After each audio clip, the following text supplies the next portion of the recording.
કડોદરાના વરેલી ગામની હદમાં આવેલી સોસાયટીમાં ટેરેસ પર સૂતેલા 3 યુવાનો પર એ જ વિસ્તારના 3 યુવાનોએ તલવારથી હુમલો કર્યો હતો, જેમાં 3 ઈજાગ્રસ્તોને સારવાર માટે ખસેડાયા હતા। જોકે હથિયાર સાથે હુમલો કરનાર 3 આરોપી પૈકી 2 સગીર નીકળતા પોલીસે એકની અટકાયત કરી વધુ તપાસ હાથ ધરી છે।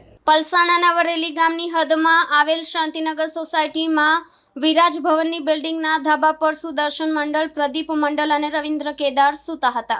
એ દરમિયાન એક જ વિસ્તારના 3 યુવાનો ટેરેસ પર આવતા સૂતેલા યુવાનો જાગી ગયા હતા અને મોબાઈલ કેમ લીધો એમ કરીને ઝઘડો થતા આરોપીઓ તલવાર અને લોખંડની રોડ લઈને 3 યુવાન પર તૂટી પડ્યા હતા અને ઈજા કરીને ભાગી છૂટ્યા હતા। ટેરેસ પર સૂતેલા યુવાનો ઈજાગ્રસ્ત થતા કડોદરા પોલીસ દોડતી થઈ હતી।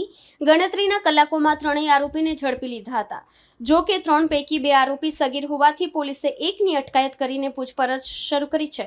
જો કે ઝઘડો થવાનું કારણ મોબાઈલ ચોરી કે પછી અન્ય કારણ એ તો પોલીસ તપાસમાં જ બહાર આવી જશે, પણ સવાલ એ થાય છે કે સગીરો બેખોફ કેમ બની રહ્યા છે। ઘણીવાર ગુનાના માસ્ટરમાઇન્ડ પણ સગીર હોય છે, પણ કાયદાની આટીઘૂટીમાં તેઓ બચી જતા હોય છે। બીજો સવાલ એ થાય છે કે બાળગૃહમાં સગીરોને મોકલી આપવામાં આવે છે, શું એ ત્યાં સુધરી જાય છે? એ પણ એક સવાલ છે। પણ ભારતમાં બનેલ અનેક એવી ઘટના છે જેમાં માસ્ટર માઇન્ડ હોવા છતાં સગીર વયના કારણે બચી જતા હોય છે, ત્યારે આ કાયદામાં હવે સુધારો કરવાની તાતી જરૂર છે।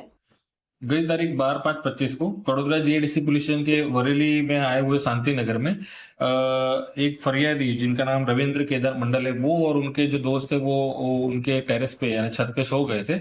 उस दरमियान उन्हीं के ब्लॉक में रहते मोहित कुशवाहा और उसके बाजू के ब्लॉक में रहते दूसरे 2 जुवेनाइल लड़के, उसमें से एक जो जुवेनाइल लड़का है वो छत पे सोने गया था और छत पे जैसे ही वो गया और उसने जो फरियादी है उसका मोबाइल अपने हाथ में लेके और चेक कर रहा था, उस दरमियान ये फरियादी ने उसको बोला कि मेरा मोबाइल तूने क्यों लिया, क्या देख रहा है उसमें। ये बातचीत होने से जो जुवेनाइल लड़का है वो एकदम गुस्से हो गया और इसके साथ झगड़ा करने लगा और उसके मोहित कुशवाहा और दूसरा जो जुवेनाइल बच्चा है वो भी ऊपर आ गया था और तीनों ने ये मोहित कुशवाहा दूसरे 2 जुवेनाइल उन लोगों ने मिलके ये रविंद्र केदार मंडल और उसके दूसरे 2 दोस्त हैं उनको अपने हाथ में लोखंड का रोड और तलवार जैसे साधन से उन पे वार किया, जिसमें उनको ईजा हुई थी और उनकी हॉस्पिटल में ट्रीटमेंट हुई, उनको फिर रजा दे दी गई है।